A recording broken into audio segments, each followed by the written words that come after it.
Committee అధ్యక్షులకు, అలాగే bishop Jeevan బాబు గారికి, వేదిక మీద ఉన్న దైవ సేవకులందరికీ ప్రత్యేకమైన వందనాలు. నా ఎదుట ఉన్న దైవజనులకి, విశ్వాసులైన మీ అందరికీ ప్రత్యేకమైన వందనాలండి. మాది పశ్చిమ గోదావరి జిల్లా, మరి భీమవరం నియోజకవర్గం వీరవాసరంలో నేను సేవ చేస్తున్నాను. నేను సేవ చేసేటువంటి ప్రదేశం అది బాగా శ్రమేయ. ఒకరోజు నేను ఆరాధన చేయడానికి కోసం అని చెప్పి మా యొక్క మందిరం యొక్క తలుపు తీశారు. అంటే ఫస్ట్ మందిరం సంగతిని మీకు చెప్తున్నాను. ఇలా తలుపు తీసేపాటికి మేమున్న ఏరియా అంతా కూడా ఆ యొక్క పందులు నివసించేటువంటి ప్రదేశం. నేను ఎప్పుడైతే తలుపు ఇలా తీసానో ఆరాధన చేయడం కోసమని పంది ఈనేసం, అంటే ఇంచుమించు పంది ఈనేస్తే 16 పిల్లలు అలా పెడేస్తాయి. పంది ఈనిన తర్వాత దాని దగ్గరికి వెళ్ళకూడదు, ఎందుకంటే దాని దగ్గరికి వెళితే అది కరిస్తే చాలా ప్రమాదం. మరి ఆ దృశ్యాన్ని చూసి నేను తలుపులు మళ్ళా దగ్గరికి లాగి అంటే వేసేసి ఆ మందిరం ముందే మోకాళ్ళ మీద ఉండి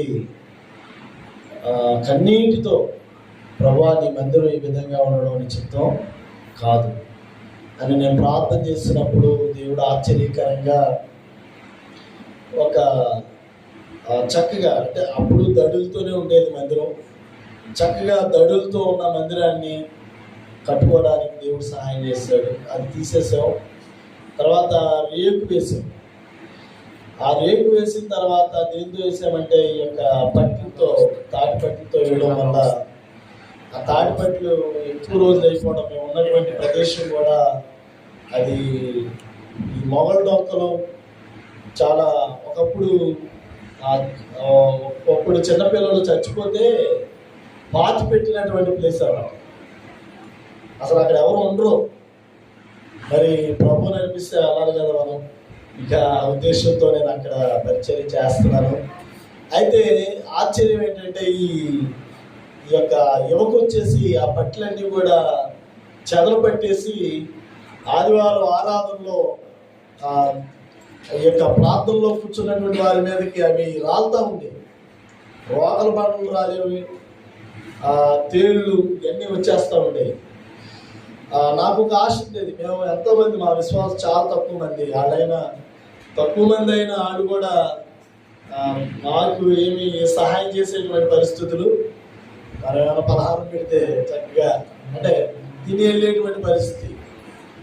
ఆ దేవుడి దయ వల్ల ఆశ్చర్యం చూడండి. అంటే నేను ఎందుకు చెప్పాలి అనుకున్నానంటే, దేవుడు నిజంగా ఎంత ఆశ్చర్యకార్యం చేశాడంటే, ప్రభా నేనైతే ఈ మందిరం విప్పి కట్టలేను, నాకు నువ్వు ఎవరి ద్వారా మొదటి సహాయాన్ని ఇప్పిస్తావో అదే నీ సూచన అనుకుని నేను మొదలు పెడతానని ప్రార్థన చేసుకుంటే, దేవుడు ఆశ్చర్యకరంగా మరి దైవజనులు, మరి భీమవరంలో ఎలీషా గారు ఉన్నారు, వారు మొట్టమొదటిగా బ్రదర్ మీరు బాధపడద్దు అంటే నా పరిస్థితి ఆయన అంతా చూసి బ్రదర్ నెంబర్ ఇచ్చారు జీవన్ బాబు గారిది.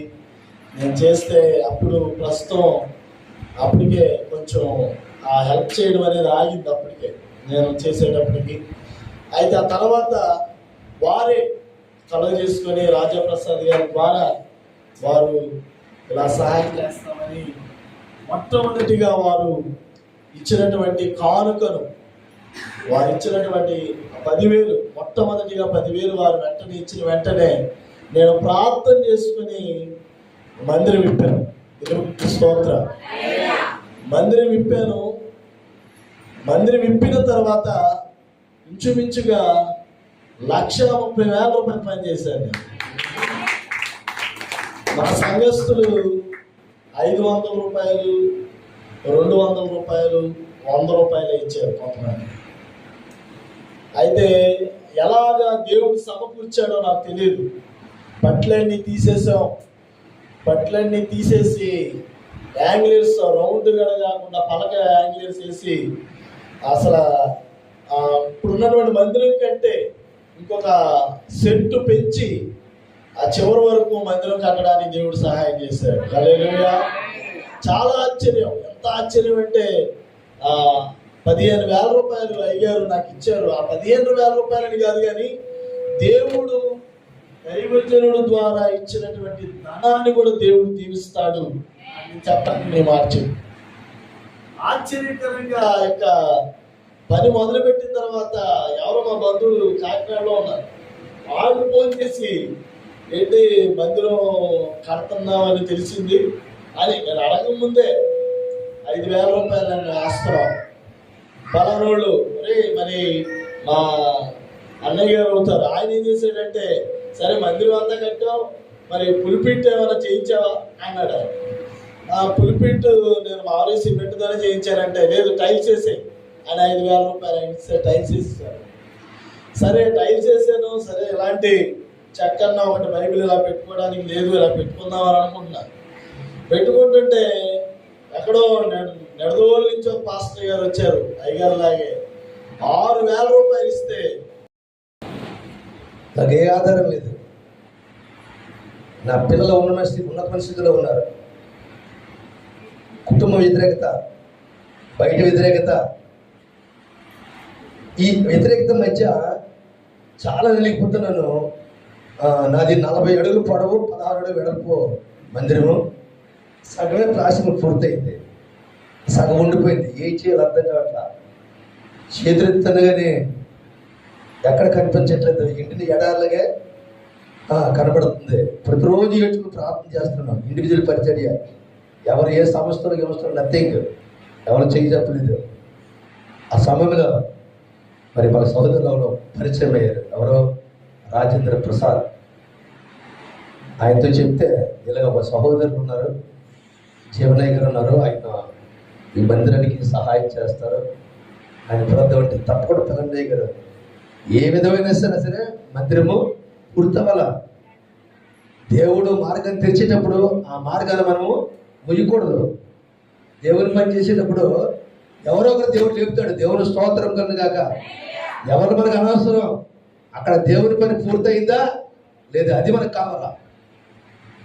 కానీ ఒక మాట మనం చెప్తాను, ఈ మందిరము టైల్స్ లేకుండా ఇన్ని లక్షల రూపాయలు చేస్తున్నారు కదా, వాళ్ళకి ఎలాగ మనసు వస్తుంది?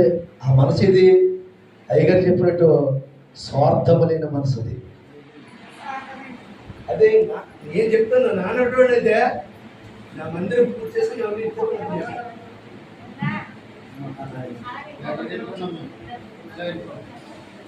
నా మాట ఆలకిస్తాను రా, నా మాట ఆలకించరా అమ్మా.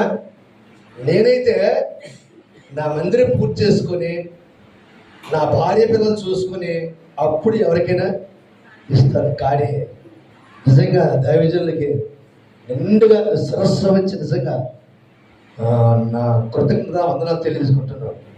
10,000 రూపాయలు తీసుకొచ్చి నా చేతిలో పెట్టాను. ఆ 10,000 రూపాయలు కూడా 16 అడుగులు వెడల్పు, 20 అడుగులు పొడవు ప్లాస్టిక్ పూర్తయ్యి. దేవుని స్తోత్రం కలుగుతాడు. మందిరం పూర్తయి ప్లాస్టిక్ పూర్తయిపోయింది.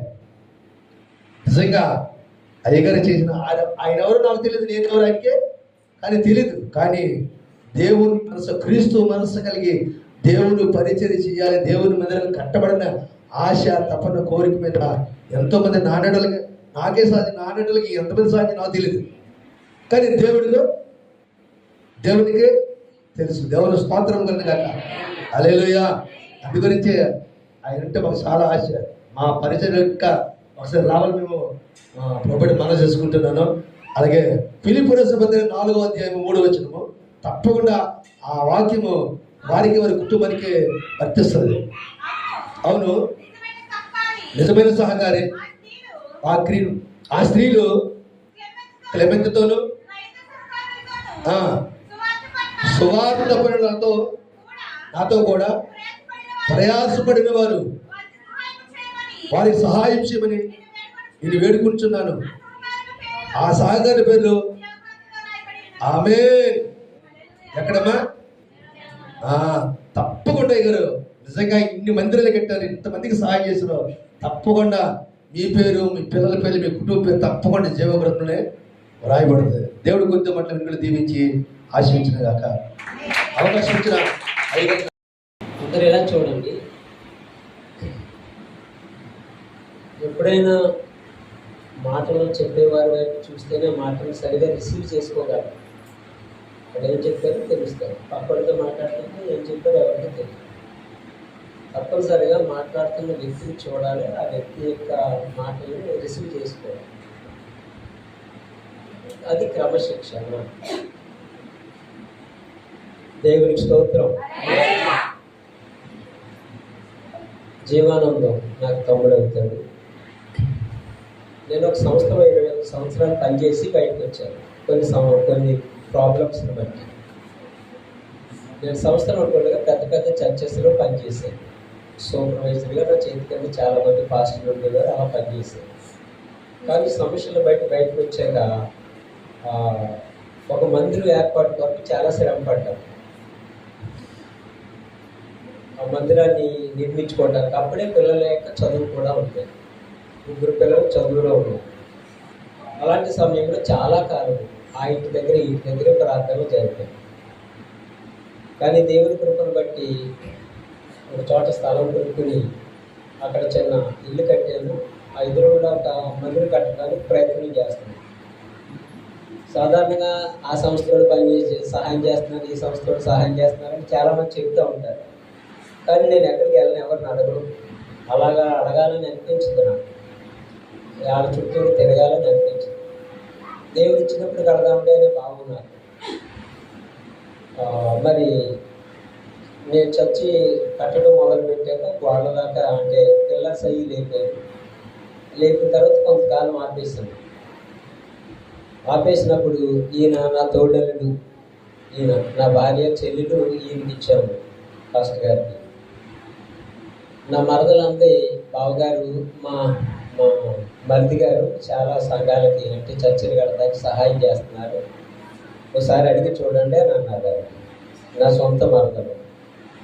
అలా తెలిసింది, కానీ ఈయన చర్చలకి సహాయం చేస్తున్నట్టు నాకు తెలియదు. అప్పుడు అన్నాను, ఎలాగా? అలాగైతే నాకు ఎప్పటి వరకు తెలియదు, తమ్ముడు సహాయం చేస్తున్నాడని తెలిసి అప్పుడు జీవానందానికి ఫోన్ చేశాను. జీవానందం ఎలా జరుగుతుందంట కదా అన్నాను. అలాగే అన్న చేస్తున్నాను అన్నాడు.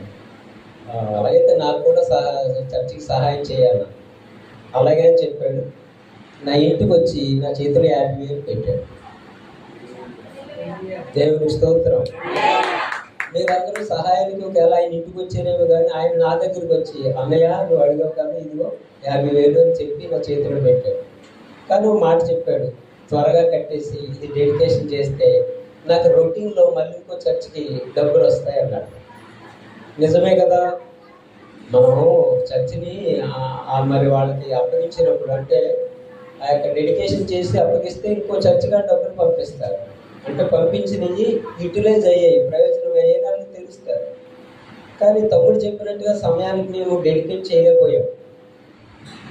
అంటే నేను ప్లాన్ చేశాను, కిందకు వాటర్ కట్టకుండా మామూలుగా పైన రూప్ వేద్దామని మాట్లాడితే రూపేసి వాళ్ళు అన్నారు, ఇది ఇలా కావద్దండి, గోడ కట్టాలి, గోడ కడితే రూపు కరెక్ట్గా వస్తుంది, లేకపోతే ఇంత ఎక్స్ట్రా ఖర్చులు అవుతాయని చెప్పారు. అందు నిమిత్తము నేను మళ్ళీ గోడ కట్టేంత వరకు కూడా రూపు వేయలేకపోయాను.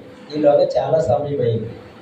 తమ్ముడు అప్పుడప్పుడు అన్నయ్య అయ్యిందా అది డెడికేట్ చేయాలన్నా. కానీ దేవుని కృపను బట్టి పోయిన అంటే ఈ సంవత్సరమే జనవరిలో అది రేకేసాము. చాలా చక్కగా మంచి రేకేసాము. తమ్ముళ్ళు పిలిచి నువ్వు అన్నట్టుగా దాన్ని డెడికేట్ చేయంటే మరి డెడికేట్ చేసుకుని దాని యందు మరి మేము సరే ఇంతకాలానికి డెడికేట్ చేసి వాళ్ళకి ఇవ్వగలిగాము అనే సంతోషం నాలో ఉంది. వాళ్ళు కూడా ఆలస్యమైనా కానీ బాగా ఇస్తాం అన్నయ్య అని చెప్పి జీవనందు కూడా అని ఆ కార్యక్రమాన్ని మంచిగా ఆయనే జరిగించారు. దేవుని స్తోత్రం. కాబట్టి దేవుని పిల్లలారా మరి మందిరాలు కట్టడం అనేది చాలా ప్రాముఖ్యం.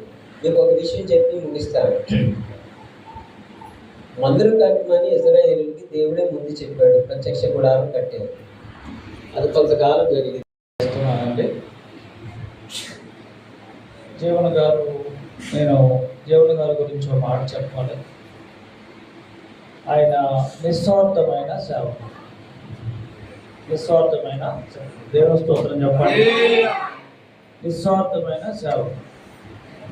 ఆయన గత 15 సంవత్సరాల నుండి ఫేస్బుక్ ద్వారా నాకు ఫ్రెండ్. అయితే దేవుని సేవ విషయంలో దైవజనులు తిమోతి గారు చేసిన సేవ, ఆయన అందించే సహాయ విషయంలో నిస్వార్థంగా ఆయన దేని నిమిత్తం అయితే పంపుతున్నారో ఆ విషయంలో నిస్వార్థంగా ఆ విషయమై దాన్ని ఉపయోగించే, ఆ ధనాన్ని ఉపయోగించే నిస్వార్థమైన సేవకుడు. అయితే ఎన్నో సంవత్సరాలుగా దేవుడి మందిరం లేక 16 సంవత్సరాలుగా తాటాకులో మందిరంలో ఆరాధన చేసుకుంటున్నాను నేను. అయితే దేవుడి మందిరం నిమిత్తమై నేను ప్రయత్నాలు చేసినప్పుడు మా సంఘం, నేను మా సంఘ ప్రజలు కొంత ధనం వేసుకొని మందిరం నిర్మించాలని కోరుకున్నప్పుడు ఇంకా దానికి చాలా ధనం అవసరం. ఆ విషయంలో నేను దేవుని గారిని అడిగినప్పుడు డానీ మన ఫ్రెండ్ తిమోతి గారు కొద్దిగా సహాయం చేస్తున్నారు అని చెప్పారు.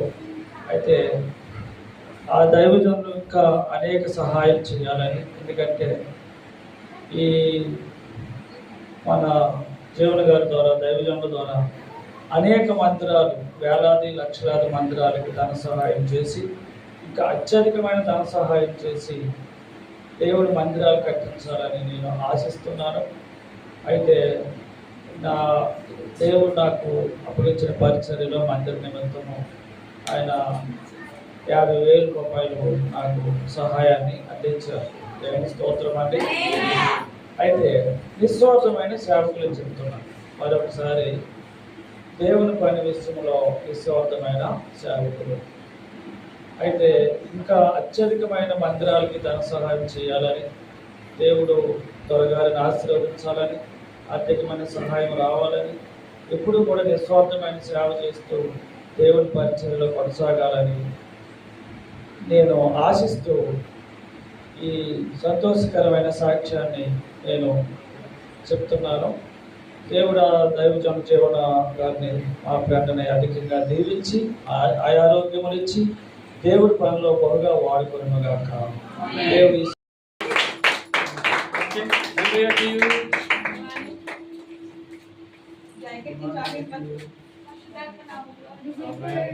Timothy Lloyd, God bless him, Timothy Lloyd and his family. And also, thankful to you, the sacrificing man, Timothy Lloyd, sir. This is for you. This is for you. This is for you. Amen. Thank you.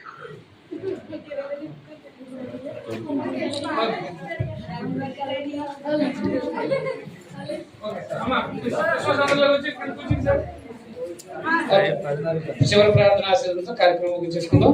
అందరూ లేచి నిలబడదాం. చివరి ప్రార్థన. ఇంటి దగ్గర కూర్చోకుండా ప్రతిరోజు ఆత్మను దేవుని సన్నిధిని నడిపిస్తూ ఉండాలని ఈ సంఘాలను మేము కొడుతున్నాం. ఈ ప్రయాసను దేవుడు చూస్తున్నాడు. మీ ప్రయాసను దేవుడు ఆస్వాదిస్తాడు. ఆ ఆశీర్వాదం దేవుడు 2025లో బహుగా దీవించునుగా. Thank you and God bless you. Love y'all. Love you. Love everyone. Thank you. So ఇది ఆయన పంపించిన పెన్స్ అండి. ఈ సంవత్సరం పాస్టర్స్కి ఇవ్వడానికి the new pens as cent from Timothy Lloyds from US. అంత పాస్టర్స్కి ఇస్తాం. త్వరగా 11:30కి మళ్ళీ వెళ్ళిపోవాలండి. అందుకని మనం భోజనం చేయాలి కాబట్టి ఇప్పుడు కార్యక్రమాలు ఫాస్ట్గా జరిగిపోతాయి. కాబట్టి దయచేసి ఒక్క 10 నిమిషాలు సహకరి. నాకు ఈ అవకాశం ఇచ్చిన దైవజనులు మరి బిషప్ మరి అయ్యగారికి నా ప్రత్యేక వందనాలు. అధ్యక్షుల వారికి కూడా ప్రతిమాలు చెల్లించున్నాను. ఒక మాట చెప్పాలంటే ఫిలిప్పీయులకు రాసిన పత్రిక 2వ అధ్యాయం 5వ వచనం చదువుకుందాం. చేస్తున్నాను. అయితే ఆ మందిర నిర్మాణం విషయంలో మరి దేవుడు ప్రార్థించినప్పుడు మరి ఎవరి సహాయం లేకుండా అది కట్టబడుతుంది. ఈ సమయంలో సహోదరులు రాజప్రసాద్ గారు వచ్చి ఆ పాస్టర్ గారు మందిర నిర్మాణం మధ్యలో అయిపోయింది కదా, నాకు తెలిసిన పాస్టర్ గారు ఉన్నారు, జీవన్ గారు నాకు సహాయం చేస్తారు. వాళ్ళకి అభ్యంతరం లేకపోతే నేను వారిని పిలుస్తాను అన్నప్పుడు సత్యపరుస్తున్నారు పిల్లండి ఏదైతే దేవుని పని కదా అని చెప్పినప్పుడు రైగాల ద్వారా నాకు కొంత సహాయం అంది. కొంత మందిర పని నిర్మాణానికి ఆ యొక్క డబ్బులు ఆ ధనము నాకు ఉపయోగకరంగా మరి సహాయపడ్డాయి. మరి ఇటు సహాయం చేసినటువంటి సేవకులకు నా సంఘం పేరుగా మీకు వందనాలు తెలియజేస్తున్నాను. కనుక చిన్న సాక్ష్యం దేవుడికి జీవించగలిగారు.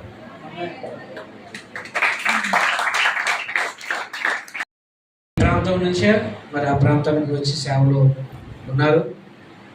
మరి వారు నాన్నగారు మేమందరం కలిసి ఒక చిన్న రేకులు షెడ్ ఉండేది చర్చి. అప్పుడు దాన్ని ఇప్పేసి ప్రారంభించినప్పుడు మరి నాన్నగారు అలాగే జీవన్ బాబు గారు ఇద్దరు కలిసి ఆ మందిర పనిని ప్రారంభించినప్పుడు మరి అది కొంచెమే, కానీ ఈరోజు అది టైల్స్తో ఆ స్లాబ్ పెద్ద చర్చి కనుక అందరము చక్కగా ఆరాధించుకోవడానికి ఇప్పుడు మందిరం చక్కగా అక్కడ ఆరాధన జరుగుతుంది. మరి అక్కడ స్థానిక సంఘ బిడ్డలు అలాగే మరి జీవన్ బాబు గారు చేసిన సహాయం బట్టి దేవుని పని అక్కడ మరి జరుగుతుంది. మరి నా విషయంలో అయితే మరి నేను ట్రైబల్ ఏరియాలో రిమోట్ ప్రాంతం అన్నమాట, అదే చివరి గ్రామము. ఆ గ్రామంలో మరి నేను చర్చికి చాలా సంవత్సరాలు బట్టి అక్కడ పరిచయం చేస్తున్నాను. వాళ్ళు దాదాపు 5-6 కిలోమీటర్ల దూరం నడిచి వస్తూ ఉంటారు. అలాంటి వారు ఒకసారి అక్కడ స్థలం కోసం ప్రయత్నం చేస్తే దొరకలేదు. ఒక సంఘ విశ్వాస యొక్క అన్నగారు, ఆయన మంచి డ్రింకర్ అన్నమాట. అలాంటి వాడు వాళ్ళ దగ్గర వెళ్దారు అడుగుతారు, నేనే ఇస్తాను స్థలం అని చెప్పి పిలిచి మరి స్థలం ఇచ్చాను. దానికి ఇస్తారు చర్చి కట్టాలి కనుక మరి నేను ఎలా చేయాలని ప్రార్థన చేశాను. 2 సంవత్సరాలు ఖాళీ ప్లేస్ అలాగే వదిలేశాను. ఆ తర్వాత మరి జీవన్ బాబు గారిని ఆయన ఈ మందిర పరిచర్యలో ఉన్నప్పుడు తమ్ముడు మరి ఏం చేద్దాం, అక్కడ స్థలం అయితే ఉంది అని అంటే, ఏమీ లేదు అక్కడ ముందు ప్రతిష్ఠ చేసి కార్యక్రమాన్ని మొదలు పెట్టండి, దేవుడి పని దేవుడు చేస్తాడని చెప్పాడు. అంతే, ఆ కుటుంబాలందరూ కలిసి ప్రతిష్ఠ చేసి చేయగానే వెంటనే దేవుడు వారి ద్వారా సహాయం దొరికింది. పునాది కట్టాం. మరి సంఘ బిడ్డలు కొంతమంది సహకరించినప్పుడు గోడలు కట్టాం. అక్కడికి వచ్చిన తర్వాత ఆగిపోయింది. అక్కడికి వచ్చిన తర్వాత సుమారుగా ఒక 5-6 నెలలు ఆగిపోయింది. మరి మన తిమోతి గారు అడుగుతున్నారు, మీ బ్రదర్ చర్చి ఇంకా కంప్లీట్ అవ్వలేదు, డెడికేషన్ అవ్వలేదు, మరి వేరే వాళ్ళకి సహాయం చేయాలంటే అది కంప్లీట్ చేయాలి అని ఈయన మన జీవన్ బాబు గారు డైరెక్ట్గా వెళ్ళి అక్కడ అన్ని సెట్ చేశారు. ఆయన తుప్పలు కలిసిపోయింది, వదిలేసాం. వర్షానికి ఇక చాలా ఇబ్బంది అయింది. ఆ సమయంలో మళ్ళా దేవుడి సన్నిధిలో ప్రార్థించినప్పుడు మరి ఆ పనిని, మిగతా పనిని కూడా మరి మేము సొంతంగా కొంతమంది సహాయం తీసుకొని స్థానిక సంఘంతో కలిసి ఆ మందిరం పని అంతా చేసి మరి బ్రహ్మాండమైన రేకులు వేసి ప్లాస్టింగ్లకి తలుపులు అన్ని పెట్టేసి దేవుడు సహాయం చేశారు. దానికి స్తోత్రం. మరి ప్రతి ఆదివారం ఉదయం 9 గంటల నుంచి 11 గంటల వరకు అక్కడ గ్రామంలో ఉదయం ఫస్ట్ ఆరాధన జరుగుతుంది. మరి లోపల గ్రామం అది. అక్కడ మరి ఆ కుటుంబంలో, ఆ గ్రామంలో ఒక భార్యాభర్తలు ఇద్దరు కూడా సచివాలయంలో ఉద్యోగం చేస్తూ మరి దేవుని పరిచర్య సహకారులుగా ఉంటూ ఉన్నారు. అంతేకాకుండా మరి వారు ఇంచుమించుగా ఆ సంఘములో నుండి ఆ కుటుంబంలో వారు దేవుని ఉద్యోగాలు సంపాదించుకున్నారు. ఒక చిన్న మారుమూల ప్రాంతంలో ఉన్న వారు దేవుని సంఘాన్ని కట్టుకుని మరి సంఘంలోకి వచ్చి రక్షించబడి ఈరోజు వారు ఉన్నతమైన స్థితిలోకి వెళ్ళారు. మరి వారు 16 లక్షలు పెట్టి కారు కొనుక్కున్నారు.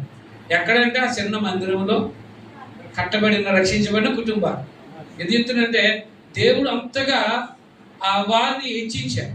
మరి నాన్నగారు కూడా అక్కడ పరిచయం చేస్తూ ఉన్నారు కేడీపేటలో. అక్కడ కూడా కొన్ని కుటుంబాలు వారు అనేక మంది అక్కడ చక్కగా ఆరాధన చేస్తూ దేవుడు. ఎందుకంటే ఈ లోకంలో ప్రజలకి మందిరం అనేది ఉండకపోతే ఇంటికాడ ఆరాధన చేస్తే అంతగా వాళ్ళు ప్రజలు ఈరోజు ఇష్టపడరు. కనుక ఖచ్చితంగా సన్నిధి మందిరం ఉంటే చోట అది ఫిజికల్ ఉండాలి. దేవుణ్ణి ఆత్మతో అక్కడ ఆరాధించాలి. చక్కటి వాక్యం అందించబడాలి. అక్కడ ప్రార్థనా స్థలముగా అక్కడ గుర్తించబడుతుంది. కనుక మరి ఈ మాటలు నేను ముగిస్తున్నాను. ఎందుకంటే మరి ఆ తిమోతి గారు మరి అమెరికా దేశంలో వారు, నేను వారితో డైరెక్ట్ మాట్లాడాను 2-3 సార్లు. వారు చెప్పిన మాట ఏంటంటే, కొంతమంది మేము ఫ్రెండ్స్ నా యొక్క ఆయన ఉద్యోగం చేస్తూ కొంత పని చేస్తూ దాంట్లో నుంచి సంపాదించిన దాంట్లో నుంచి ఆయన తన భాగాలను తీసుకుని వస్తూ ఉన్నారు. మరి దేవుని సేవకులు జీవన్ గారు అయితే మరి ఇక్కడ నేను ఇందాక చూశాను, ఇక్కడ బరకాలు సరిగ్గా లేవు, టైల్స్ లేవు. ఈయన స్లాబ్ వేసుకోవాలంటే చెప్పండి వేసుకోగలరు, కానీ అవన్నీ పక్కన పెట్టి ముందు వారి కొన్ని మందిరాలకి ముందు సహాయం చేయాలి, ఆ మందిరాలు కట్టబడాలి, దేవుని పరిచర్యలు అక్కడ జరగాలని ఒక సదుద్దేశంతో వారికి ఉన్నా లేకపోయినా మరి వారైతే ఆ సంఘమే ఆధారపడుతున్నారు. ఆయన మరి సొంతగా ఏదో పని చేసుకుంటారు, సేవకురాలు ఏదో పని చేసుకుంటారు. అలా పని చేసుకుంటూ వారి కాళ్ళ మీద వారు నిలబడుతూ ఉన్న దాంట్లో 10 మందికి దేవుడు ఇచ్చిన దానిని ₹1 వారి స్వార్థం లేకుండా వారు పరిచర్య చేస్తున్నారు. కనుక ఇంటి పరిచర్యలో మరి దేవుడు వారిని ఇంకనూ బలపరిచి రాగల కాలములు దేవుడు ఇంకనూ ఇలాంటి అనేక మందికి, ఇందాక దేవుడు సేవకులు చెప్పినట్టు అనేక మందికి ఇంకా మరి ఇప్పుడు ఒక 20 మంది 30 మంది మనం కూర్చున్నాం. నెక్స్ట్ వచ్చేటప్పుడు కనీసం ఒక 100 మందికైనా దేవుడు ఇక్కడ ఆరాధన జరిగేటట్లుగా నెక్స్ట్ ఇయర్ కల్లా మరి ప్రార్థన చేయండి. ఎందుకంటే మీ అందరికీ తెలుసు ప్రభుత్వం మారింది, ఫండ్స్ అన్ని కూడా ఆగిపోయినాయి, FCRలు అన్ని